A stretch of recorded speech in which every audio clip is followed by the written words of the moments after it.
Students, welcome to my class.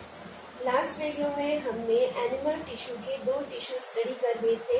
एक था epithelial tissue जो बॉडी को प्रोटेक्टिव कवर प्रोवाइड कर रहा था और इसके हमने टाइप्स और स्ट्रक्चर्स पढ़ लिए थे। नेक्स्ट हमने पढ़ा था मस्कुलर टिश्यू जिसमें मसल सेल्स होती हैं और उनमें कॉन्ट्रैक्टाइल प्रोटीन की मदद से वो कॉन्ट्रैक्शन और रिलैक्सेशन द्वारा हमारी बॉडी के डिफरेंट मूवमेंट्स में हेल्प करती थी।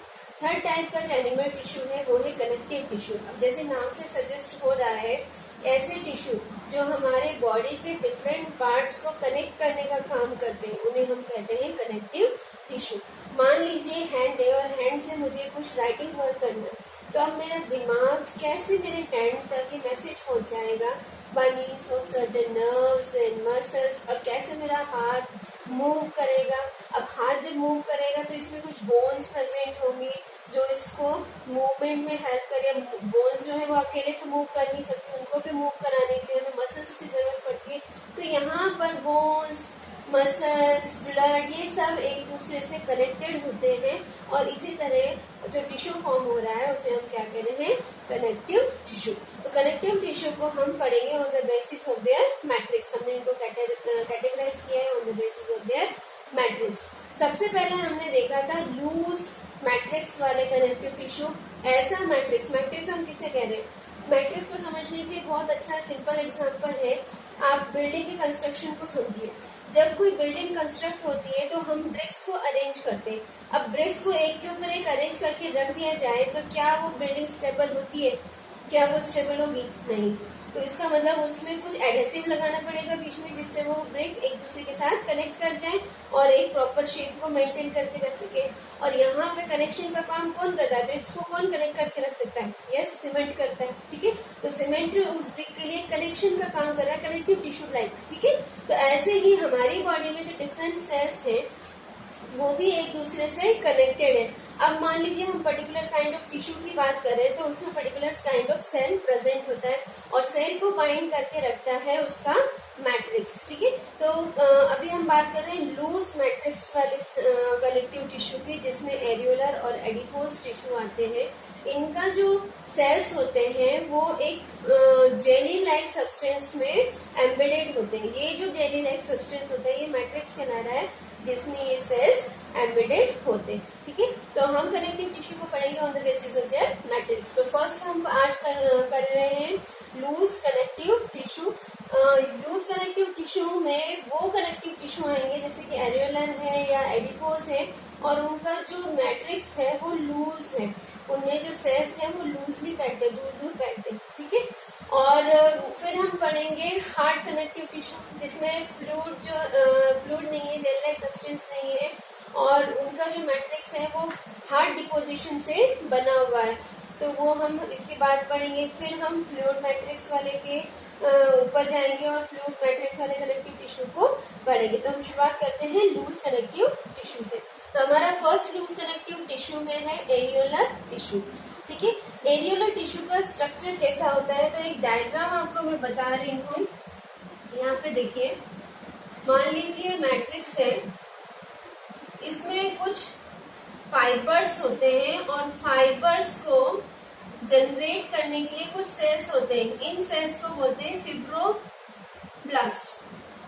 ठीक है, ये फिब्रोब्लास्ट सेल्स फाइबर्स को प्रोड्यूस करते हैं। ठीक है, कुछ फाइबर सिंगल स्ट्रैंड के होते हैं, कुछ थिन होते हैं, कुछ थिक होते हैं। थिक वाले कोलेजन फाइबर कहलाते हैं। ठीक है, और जो थिन वाले वो इलास्टिन फाइबर होते हैं। अब इलास्टिन फाइबर नाम से ही समझ में आ रहा है, एक इलास्टिसिटी प्रोवाइड कर रहा है। ठीक है, फिर इनका मैट्रिक्स बहुत लूज होता है, अलग अलग जगह सेल्स इस तरह से स्कैटर्ड फॉर्म में रहते हैं, बिखरे फॉर्म में रहते हैं। इनमें कुछ मैक्रोफेजेस होते हैं। मैक्रोफेजेस वो सेल्स होते हैं जो फॉरेन मटेरियल या हार्मफुल फॉरेन पार्टिकल्स को ईट कर लेते हैं और उसको डिस्ट्रॉय कर देते हैं। ये एक तरह से प्रोटेक्टिव नेचर के होते हैं और हमें प्रोटेक्ट करते हैं from the harmful microbes and other foreign materials. ठीक है, तो इसमें कुछ मैक्रोफेजेस पाए जाते हैं, मास्ट सेल पाए जाते हैं। मास्ट सेल क्या होता है? मान लीजिए हमें कोई स्किन की एलर्जी हो जाती है, कोई कीड़ा आके काट जाता है तो फौरन वहाँ का जो स्किन है वो फूल जाती है, स्वेल कर जाती है। तो ये जो एरियोलर टिश्यू होता है ये हमारे स्किन और मसल्स के बीच में पाया जाता है। तो जैसे ही कोई फॉरेन मटेरियल हमारी बॉडी में इंटर करता है तो ये एरियोलर टिश्यू के मास्ट सेल फॉरन रिस्पॉन्स करना शुरू कर देते हैं और स्वेलिंग प्रोड्यूस करते हैं। तो ये जो मास्ट सेल है ये एलर्जी के प्रति अपना रिस्पॉन्स शो करते हैं और मैक्रोफेजेस जो भी फॉरेन पार्टिकल्स आएगा उनको डिस्ट्रॉय कर देंगे। अब मान लीजिए एलर्जी हो रही है तो वो कैसे शो होगी, या तो स्वेलिंग से शो होगी या रेडनेस से शो होगी। तो मास्ट सेल उसमें हेल्प करते हैं, मैक्रोफेजेस हमारे फॉरेन हार्मफुल पार्टिकल्स को डिस्ट्रॉय करने का काम करते हैं। तो ये इनका स्ट्रक्चर कुछ इस तरह का है। अगर हम रिटर्न में देखें तो इस एरियोलर टिश्यू के जो सेल्स होते हैं वो जेल लाइक फ्लूइड मैट्रिक्स में लूजली एम्बेडेड होते हैं। ठीक है, ऑकरेंस कहाँ पे पाए जाते हैं? ये पाए जाते हैं हमारे स्किन और मसल्स के बीच में। अब हम उठाएंगे तो ये स्किन ऐसे तो नहीं है कि सारी उठ के एक तरफ हो जाएगी, ये हमारे मसल से कनेक्टेड है bye means of areolar tissue. ठीक है, इसके अलावा हमारी बॉडी में बहुत सारे ब्लड वेसल्स हैं, जैसे वेन्स हैं, आर्टरीज हैं, कैपिलरीज हैं। अब वो सारी एक दूसरे से चिपकी तो है नहीं, उनको भी सपोर्ट चाहिए, उनको भी एक स्ट्रेंथ चाहिए। तो एक जैसे आपने देखा होगा कोरियर वाला, मान लीजिए कोई ग्लास फेयर सामान कोरियर करके लाता है तो उस ग्लास फेयर की चारों तरफ कुछ पैकिंग लगी होती है। ठीक है, और उस पैकिंग के कारण वो जो ग्लासवेयर होता है वो प्रोटेक्टेड रहता है। तो ऐसे ही जो विसरल ऑर्गन्स है या इस तरह की जो ब्लड वेसल्स है डेलिकेट होती हैं, तो इनको भी एक तरह से पैकेजिंग मटेरियल की जरूरत होती है ताकि ये इंटैक्ट अपनी जगह पे बनी रहे। तो ये जो एरियोलर टिश्यू है ये इनके चारों तरफ रहता है और एक तरह से इनको पैकेजिंग का काम करके देता है ताकि ये अपनी प्लेस पे इंटैक्ट बनी रहे। ठीक है, तो ये प्रेजेंट होता है around the blood vessels and nerves. Of course nerves हमारे लिए बहुत इंपॉर्टेंट है हमारे शरीर के लिए। विदाउट नर्व हमारे बॉडी की एक्टिविटीज परफॉर्म नहीं हो पाएंगी। इसके अलावा एरियोलर टिश्यू बोन मेरोज में भी प्रेजेंट होते हैं। हमारे जो विसरल्स ऑर्गन हैं उनके बीच में भी ये प्रेजेंट होते हैं। साथ ही साथ हमारे ऑर्गन्स की जो स्पेस होता है, ऑर्गन के अंदर जो स्पेस होता है उनको भी फिल करने का ये काम करते हैं। तो इन्हें फिलर टिश्यू के नाम से भी जाना जाता है। फंक्शन क्या होता है? मेन फंक्शन होता है इनका पैकेजिंग करना और एक स्ट्रेंथ प्रोवाइड करना। साथ ही साथ ये स्किन और मसल्स के बीच में कनेक्शन प्रोवाइड कर रहे हैं, उन्हें इंटैक्ट रखने में हेल्प कर रहे हैं, कनेक्ट करने में हेल्प कर रहे हैं। अब मैक्रोफेजेस प्रेजेंट है, मास्ट सेल प्रेजेंट है, तो of course they provide protection against the foreign harmful substances like germs और दिस टाइप। फिर इनका मेन काम और होता है ये हमारे दूसरे टिश्यूज के रिपेयर में भी हेल्प करते हैं। तो ये तो हो गया एरियोलर टिश्यू।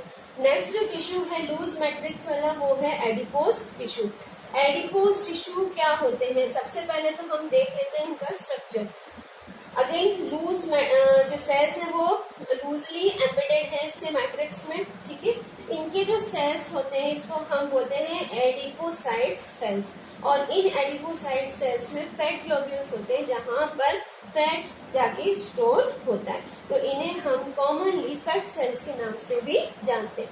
तो इसके ये जो एडिपोज टिश्यू है इनके मैट्रिक्स में फैट सेल्स या एडिपोसाइट्स लूजली अरेंज्ड रहते हैं। ठीक है, इनका जो सेल्स होते हैं, फैट सेल्स जो होते हैं वो ओवल या राउंडेड शेप के होते हैं। इसके साथ साथ ऐसे आपको बताया they have the capability to store fat droplets. ठीक है, अकरेंस कहाँ होगी? Again they are present below our skin. ठीक है, ये हमारे स्किन के नीचे प्रेजेंट है। फिर हमारे जो इंटरनल ऑर्गन्स हैं इनको भी एक फ्रेमवर्क प्रोवाइड करने के लिए, एक सपोर्ट प्रोवाइड करने के लिए हमारे इंटरनल ऑर्गन के चारों तरफ भी इस तरह के टिश्यूज प्रेजेंट होते हैं। फंक्शन क्या है? फैट जो है आपने देखा होगा कि जो हेल्दी पर्सन्स होते हैं थोड़े से फैटी लगा लेते हैं, जो मोटे होते हैं उनको ठंड कम लगती है। ठीक है, यूँ कहा जाता है इनको क्या ठंड लगेगी? ठंड क्यों नहीं लगेगी भाई? ठंड इसलिए नहीं लगेगी क्योंकि फैट जो है वो इंसुलेटर का काम करता है। ये हमारी बॉडी हीट को बाहर नहीं निकलने देता और बाहर की हीट को हमारी बॉडी में इंटर नहीं करने देता, जिसके कारण हम ठंड में भी बच जाते हैं। और गर्मियों के टाइम ऐसे लोगों को ज्यादा गर्मी लगती है क्योंकि उनके इंटरनल जो हीट है वो अंदर ही रह जाती है, बाहर जल्दी से एक्सपोज नहीं हो पाती है। तो ये जो एडिपोज टिश्यू की लेयर है वो इंसुलेटर का काम करती है। साथ ही साथ हमारे बॉडी के टेम्परेचर को भी रेगुलेट करने का काम करती है। अब जैसे बाहर बहुत ज्यादा ठंड है तो हमारी बॉडी के टेम्परेचर को मेंटेन करके रखती है, ठीक है। इसके अलावा जो मैंने बताया कि इंटरनल ऑर्गन्स की भी चारों तरफ एक तरह से पैकेजिंग का काम कर रही है, एक प्रोटेक्शन का काम कर रही है। तो ये मान लीजिए कुछ शॉक लग रहे हैं या इंजरी हो रही है तो उनसे भी इंटरनल ऑर्गन्स को प्रोटेक्ट कर रही है। क्लियर। नेक्स्ट जो कनेक्टिव टिश्यू हमें पढ़ना है वो है हार्ट मैट्रिक्स वाला कनेक्टिव टिश्यू। हार्ट मैट्रिक्स इसका मतलब है कि इसके मैट्रिक्स में कुछ एलिमेंट्स के डिपोजिशन है जिसके कारण इसका मैट्रिक्स थोड़ा हार्ड नेचर का हो गया है। जैसे कि बोन का मैट्रिक्स अगर हम बात करें, बोन आप सबको पता है बोन क्या होती है। बोन आपने सुना भी होगा, बोन को स्ट्रॉन्ग बनाने के लिए आपकी मदर आपको मिल्क पिलाती है। और मिल्क हम क्यों पी रहे हैं? Because it is rich in calcium. फिर हम केला भी खाते हैं because it is rich in phosphorus. तो बोन की प्रिपरेशन के लिए कैल्शियम एंड फॉस्फोरस चाहिए। तो कैल्शियम एंड फॉस्फोरस कहाँ यूज हो रहा है? इसके मैट्रिक्स के फॉर्मेशन में यूज हो रहा है। कैल्शियम और फॉस्फोरस का जो डिपोजिशन होता है तो इसका जो मैट्रिक्स होता है वो थोड़ा सा हार्ड नेचर का हो जाता है, जो इस तरह के कनेक्टिव टिश्यू को हार्ड बना देता है, रिजिड बना देता है। अब क्योंकि बोन जो टिश्यू है कनेक्टिव टाइप का टिश्यू है तो ये हार्ड है और रिजिड है, जिसके कारण ये हमारी बॉडी को एक सपोर्ट प्रोवाइड कर रहा है, एक फ्रेमवर्क प्रोवाइड कर रहा है। साथ ही साथ हमारे बॉडी के कुछ इम्पोर्टेंट डेलिकेट ऑर्गन्स को भी प्रोटेक्शन प्रोवाइड कर रहा है। आपने देखा होगा हमारे जो बॉडी पार्ट्स मूव करते हैं वो with the help of bones move करते हैं। तो बोन्स ना होते तो हम लोग मूवमेंट भी नहीं कर पाते, बहुत डिफिकल्ट होता है हमारे लिए। तो बोन काफी चीजों में हेल्प कर रहा है by the means of its matrix, ठीक है। तो सबसे पहले हार्ड मैट्रिक्स वाले जो कनेक्टिव टिश्यू है उसमें हम बोन की स्टडी करेंगे। देन आफ्टर बोन जैसा ही स्ट्रक्चर है पर रिलेटिवली सॉफ्ट है, ठीक है। यहाँ पर इतनी ज्यादा रिजिडनेस नहीं होती जैसे कि बोन के मैट्रिक्स में होती है। तो ये हम बाद में पढ़ेंगे जिसका नाम कार्टिलेज होता है। तो सबसे पहले बोन देखिए। बोन का जो स्ट्रक्चर होता है उसमें मैट्रिक्स आपको बताया था एक मीडियम है जिसमें सेल्स एम्बेडेड होते हैं। तो इसका जो मैट्रिक्स है वो थोड़ा सा हार्ड नेचर का है because it has hard deposition of calcium and phosphorus, ठीक है। फिर इसके जो सेल्स होते हैं जो इस हार्ड मैट्रिक्स में डिपोजिट है या एम्बेडेड है उस सेल्स को हम कहते हैं ऑस्टियोसाइट्स। जो बोन सेल्स होते हैं उसको हम क्या कहते हैं? ऑस्टियोसाइट्स। और ये हार्ड मैट्रिक्स में एम्बेडेड होते हैं, ठीक। नेचर कैसा है? अब ये मैट्रिक्स हार्ड है तो बोन का नेचर कैसा होगा? ऑब्वियस सी बात है हार्ड होगा, रिजिड होगा, ठीक है। हार्ड और रिजिड होने के कारण ये इस तरह के जो कनेक्टिव टिश्यू होते हैं बहुत ज्यादा स्ट्रॉन्ग नेचर के होते हैं। They considered as a strong connective tissue, ठीक है। स्ट्रॉन्ग है, हार्ड है, रिजिड है, इसका मतलब इनमें फ्लेक्सिबिलिटी बिल्कुल नहीं पाई जाती। They are non flexible in nature.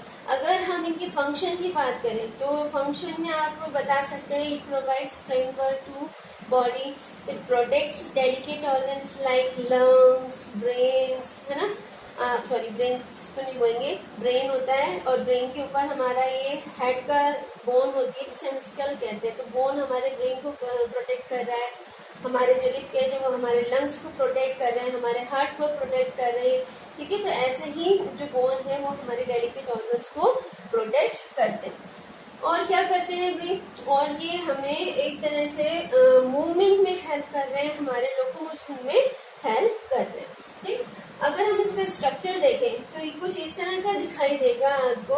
यहाँ पे मैट्रिक्स में जो ऑस्टियोसाइट्स है वो एक सर्कुलर लेमिले के रूप में अरेंज है और सर्कुलर लेमिले एक बीच में कैनाल लाइक स्ट्रक्चर के अराउंड अरेंज्ड होते हैं, ठीक है। ये जो कैनाल है इसे हर्वेशियन कैनाल के नाम से जानते हैं और इनके सेल्स हैं वो ऑस्टियोसाइट सेल्स के नाम से जानते हैं। जो एक कैनाल और ऑस्टियोसाइट्स का कलेक्शन होता है उसे हम ऑस्टियोन के नाम से जानते हैं। तो ऑस्टियोन के बहुत सारे कलेक्शन होते हैं मैट्रिक्स में और इस तरह का ये बोन कनेक्टिव टिश्यू शो होता है, ठीक है। नेक्स्ट जो कनेक्टिव टिश्यू है जिसका मैट्रिक्स रिलेटिवली हार्डर है but not as that of bone, तो उसे हम कहते हैं कार्टिलेज। कार्टिलेज के मैट्रिक्स में प्रोटीन और शुगर का डिपोजिशन होता है, ठीक है। ये इतना हार्ड नहीं होता जितना कि बोन है, थोड़ा सा इसमें फ्लेक्सिबिलिटी पाई जाती है, it is of flexible nature, साथ ही साथ इलास्टिक नेचर का भी ये होता है। It can be easily move into here and there, आप इसको मूव करवा सकते हैं इस पार्ट को, ठीक है। अब ये प्रेजेंट कहाँ होते हैं, ठीक है। चलिए एक बात और बताती हूँ, इसके जो सेल्स होते हैं, जैसे बोन्स के सेल्स को हम ऑस्टियोसाइट्स कहते हैं, ऐसे ही कार्टिलेज के सेल्स होते हैं जो इसके मैट्रिक्स में एम्बेडेड होते हैं, और कार्टिलेज के सेल्स को हम कॉन्ड्रियोसाइट्स के नाम से जानते हैं। इसके जो सेल्स होते हैं वो मैट्रिक्स में दूर दूर होते हैं, ठीक है, वाइडली स्प्रेड होते हैं, ये पास पास कनेक्टेड नहीं होते, दूर दूर होते हैं, लूजली होते हैं, ठीक है। ऑकरेंस कहाँ होती है, नोज की जो आगे वाला पार्ट होता है, ये नोज की जो टिप है, इसको हम मूव करा सकते हैं, तो ये जो पार्ट है ये कार्टिलेज का बना हुआ है। इसके अलावा हमारे जो कान का ईयर पिन है, ये बाहर का जो एक्सटर्नल ईयर है, ये कार्टिलेज का बना हुआ है, इसको भी हम आसानी से मूव करा सकते हैं, बेंड हो सकता है आसानी से। इसके अलावा ट्रेकिया है, ट्रेकिया हमारा कार्टिलेज का बना हुआ है। लैरिंग्स में जो वोकल कॉर्ड्स होते हैं वो कार्टिलेजेस के बने हुए होते हैं, ताकि आराम से इसमें स्ट्रेचिंग हो सके, इलास्टिक नेचर के तो स्ट्रेच हो सकते हैं, और स्ट्रेच होने से इनका वाइब्रेशन होता है और साउंड का प्रोडक्शन हो सकता है, ठीक है। ये तो हो गया इनका अकरेंस। इसके अलावा ये बोन्स के अपर पार्ट, जो कनेक्शन वाला पार्ट होता है, उसके अपर लेयर को भी बाउंड किए हुए रहते हैं, और एक तरह से जो हार्ड सरफेस है उनके बीच में होने वाले फ्रिक्शन को ये रिड्यूस कर देते हैं और हार्ड सरफेस को ब्रेक होने से बचा देते हैं। जैसे देखिए मान लीजिए दो बोन है, और दो बोन जब आपस में इस तरह से अटैच होंगे और हम मूव करेंगे तो हो सकता है ये आपस में एक दूसरे को क्रश करें, ये एक दूसरे को फ्रिक्शन करें, तो फ्रिक्शन के कारण वियर एंड टियर तो होता ही है, तो हो सकता है ये बोन्स ब्रेक हो जाए, टूट जाए। तो कार्टिलेज क्या करता है, एक तरह से कुशन का काम करता है और दोनों के बीच में फ्रिक्शन नहीं होने देता और प्रोटेक्ट करता है बोन्स को, ठीक है। तो ये तो हो गया कार्टिलेज। इसके अलावा स्पेशल टाइप का हार्ट कनेक्टिव टिश्यू का ही एक और तरह के कनेक्टिव टिश्यू होते हैं, जिसे हम कहते हैं लिगामेंट्स एंड टेंडोन्स, ठीक है। लिगामेंट एंड टेंडोन्स ये क्या होते हैं, ये इलास्टिक नेचर के कनेक्टिव टिश्यू होते हैं। टेंडोन्स जो है ये प्रेजेंट होता है एक बोन और एक मसल के बीच में, ठीक है।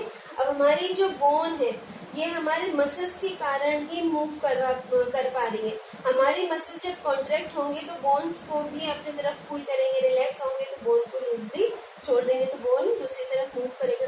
तो हमारे मसल्स की कॉन्ट्रैक्शन और एक्सपेंशन के कारण बोन्स का मूवमेंट होता है। तो इसका मतलब बोन्स और मसल्स के बीच में कनेक्शन होना जरूरी है। तो ये जो स्पेशल टाइप का कनेक्टिव टिश्यू है जिसे हम टेंडोन कह रहे हैं, ये बोन्स और मसल्स के बीच में प्रेजेंट होता है। मान लीजिए ये बोन है आपकी और यहाँ से मसल्स जा रही है, तो ये मसल्स और बोन के बीच में जो कनेक्शन बना रहा है वो कौन बना रहा है, टेंडोन, ठीक है। तो इसको हम MTB शॉर्ट फॉर्म में याद कर सकते हैं। M for muscles, T for tendon and B for bone. तो मसल और बोन के बीच में जो कनेक्शन प्रोवाइड कर रहा है वो टेंडोन्स प्रोवाइड कर रहे हैं। ऐसे ही लिगामेंट्स होते हैं, ये कनेक्शन प्रोवाइड करते हैं दो बोन्स के बीच में। देख लीजिए यहाँ पे दो बोन्स हैं और इनके बीच में जो कनेक्शन प्रोवाइड हो रहा है, ठीक है। अब ऐसा तो है नहीं दो बोन्स यहाँ पर हैं, अलग अलग हैं, एक मूव करेगी तो हट ही जाएगी यहाँ से, तो दोनों के बीच में कनेक्शन होना जरूरी है। तो इनको कौन कनेक्ट करके रख रहा है, इन्हें कनेक्ट करने का काम कर रहा है लिगामेंट्स, ताकि ये अपने प्रॉपर स्पेस पे, प्रॉपर जगह पे बने रहे during the movement of body. तो ये लिगामेंट्स बोन्स के बीच में प्रेजेंट होता है, दो बोन्स को कनेक्ट करता है, और टेंडन्स बोन्स और मसल्स के बीच में प्रेजेंट होता है, उनको कनेक्ट करता है। इसको याद करने के लिए आप BLB याद कर सकते हो, बोन, लिगामेंट, बोन, ठीक है। तो दो बोन के बीच में क्या प्रेजेंट होता है, लिगामेंट प्रेजेंट होता है, ओके। नेक्स्ट हमें पढ़ना है फ्लूइड मैट्रिक्स वाला कनेक्टिव टिश्यू, जो थर्ड टाइप, इसी का ही एक पार्ट है, जिसमें जो मैट्रिक्स है वो फ्लूइड नेचर का होता है, इसमें वाटर का जो कंटेंट है वो मैक्सिमम होता है। तो यहाँ पर दो तरह के फ्लूइड मैट्रिक्स वाले कनेक्टिव टिश्यू हैं, एक है ब्लड और दूसरा है लिम्फ। ब्लड के जो फ्लूइड मैट्रिक्स होता है उसे हम कहते हैं प्लाज्मा। इसका जो फ्लूइड मैट्रिक्स होता है ब्लड का, उसे हम कहते हैं प्लाज्मा। प्लाज्मा में सेल्स एम्बेडेड होते हैं और ब्लड में एक तरह का सेल नहीं होते, यहाँ पे 3 different kind of cells present हैं, ठीक है। तो इसमें प्रेजेंट है आरबीसीज, डब्ल्यूबीसीज एंड प्लेटलेट्स, ठीक है। प्लाज्मा का कंस्टिट्यूशन क्या है, प्लाज्मा में क्या क्या प्रेजेंट होता है, तो इसमें होता है मैक्सिमम अमाउंट, समझ लीजिए 80 अबाउट जो है अप्रॉक्स 80% इसमें वाटर होता है। फिर इसमें सोल्यूबल सॉल्ट्स होते हैं, प्रोटीन होता है, अमीनो एसिड्स होते हैं कुछ, ठीक है, शुगर है, बहुत सारी चीजें इसमें अलग से प्रेजेंट होती है और ये पूरा कंस्टिट्यूट करता है प्लाज्मा। आरबीसी की बात करें तो आरबीसी होते हैं रेड ब्लड कॉर्पसेस, जिसे हम शॉर्ट में रेड ब्लड सेल्स के नाम से भी जानते हैं। डब्ल्यूबीसी होते हैं व्हाइट ब्लड सेल्स, और प्लेटलेट्स छोटे छोटे स्ट्रक्चरल है जो कि ब्लड को थिक करने का भी काम करते हैं और साथ में ब्लड क्लॉटिंग में भी हेल्प करते हैं। आरबीसीज में एक रेस्पिरेटरी पिगमेंट पाया जाता है जिसका नाम है हीमोग्लोबिन, और ये हेल्प करता है ऑक्सीजन के ट्रांसपोर्टेशन में, ठीक है। कुछ पार्ट कार्बन डाइऑक्साइड का भी हीमोग्लोबिन के साथ कंबाइन होता है, कार्ब अमीनो हीमोग्लोबिन के रूप में ट्रांसपोर्ट होता है। इसके अलावा जो डब्ल्यूबीसी सेल्स है ये हेल्प करता है हमारे बॉडी में अगर कोई हार्मफुल इन्फेक्शन या जर्म्स आ जाते हैं तो उसके अगेंस्ट में फाइट करने, ये एक तरह से एंटीबॉडी प्रिपरेशन में हेल्प करते हैं। प्लेटलेट्स आपको भी बताया है, ये ब्लड क्लॉटिंग करने में हेल्प करता है, साथ ही साथ ब्लड को थिक रखने में भी हेल्प करता है, ठीक है। नेक्स्ट जो है वो है लिम्फ। लिम्फ क्या है, lymph actually consist of plasma only. जब ब्लड इंटरसेल्युलर स्पेस में जाता है तो वहाँ पर जो सब्सटेंस है वो प्लाज्मा के थ्रू फिल्टर हो जाते हैं और इंटरसेल्युलर स्पेस में आ जाते हैं, और वहाँ से ये ड्रेन आउट होते हैं लिम्फेटिक वेसल्स के थ्रू, और लिम्फेटिक नोड्स के थ्रू ये फिर कंपाउंड कर दिए जाते हैं अलग अलग सेल्स तक। तो इस तरह जो फिल्ट्रेट होके आ रहा है जिसमें कोई भी सेल्स प्रेजेंट नहीं होता, सिर्फ प्लाज्मा प्रेजेंट होता है, प्रोटीन भी एब्सेंट होता है, तो इस तरह की जो लिक्विड मैट्रिक्स है वो कहलाता है लिम्फ। लिम्फ नोड्स में कुछ स्पेशलाइज्ड सेल्स होते हैं जो डब्ल्यूबीसी के ही पार्ट्स हैं, उनको हम कहते हैं लिम्फोसाइट्स, और ये लिम्फोसाइट्स एंटीबॉडी प्रिपरेशन में हेल्प करते हैं, ठीक है। तो ये तो हो गया फंक्शन लिम्फ का।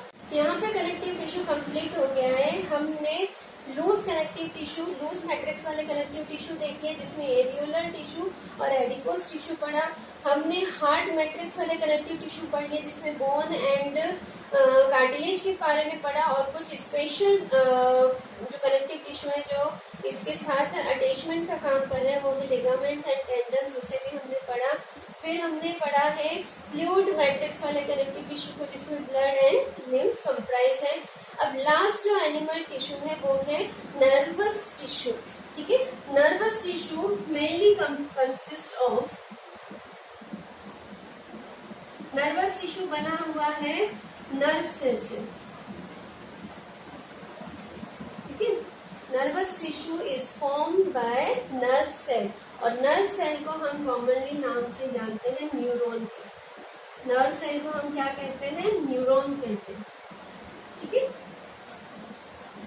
न्यूरॉन लॉन्गेस्ट सेल होता है हमारी बॉडी का, करीबन 1 मीटर लॉन्ग होता है ये, और इसके लॉन्ग होने का मेन कारण ये है कि ये हमारी बॉडी में क्विकली मैसेजेस को या इंफॉर्मेशन को ट्रांसमिट करने में हेल्प करता है।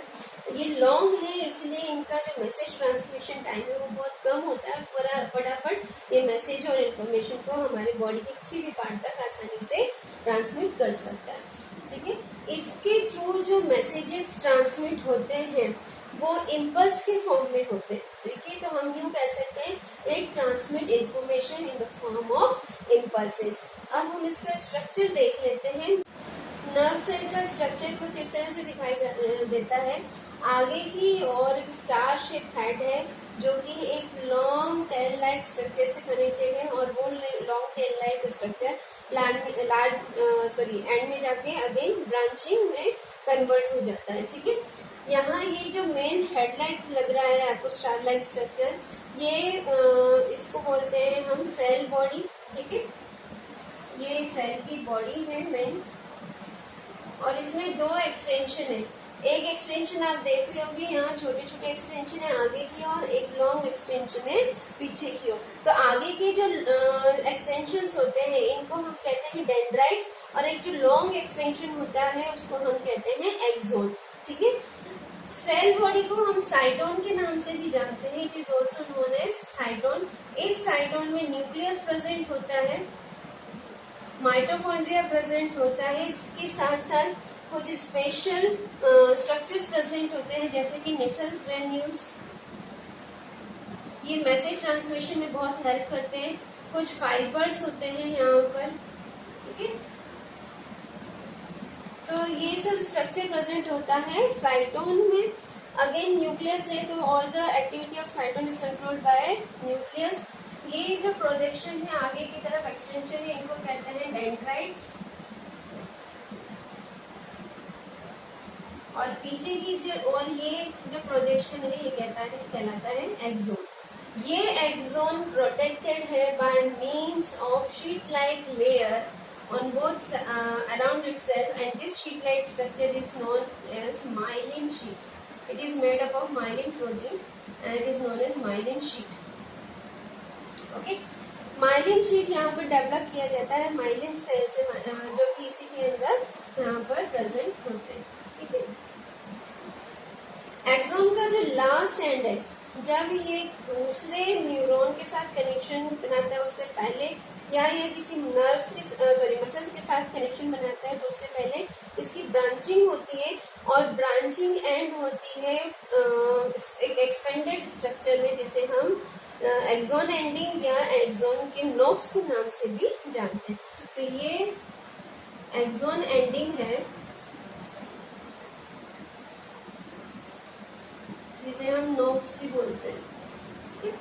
और ये नोब्स के थ्रू फर्दर अगर किसी न्यूरॉन से कनेक्ट हो रहा है तो ये नोब जाके डेंड्राइट से अगेन कनेक्ट हो जाएंगे, फिर पूरा का पूरा एक नर्व फाइबर यहाँ पर प्रेजेंट होगा, नर्व सेल प्रेजेंट होगा, फिर अगेन उसकी जो एंडिंग होगी वो दूसरे डेंड्राइट से कनेक्टेड होगी। इस तरह से ये सारे नर्व सेल एक दूसरे से कनेक्टेड होंगे। तो ये अगर हम इसमें देखें एक क्विक रिवीजन के तौर पे, तो जो नर्व सेल होते हैं वो 3 पार्ट से बना हुआ होता है, डेंड्राइट्स, साइटोन एंड एक्सोन। ठीक है, साइटोन इसकी सेल बॉडी है जिसमें nucleus, mitochondria and other cell organelles are also present along with nissl granules and fibre.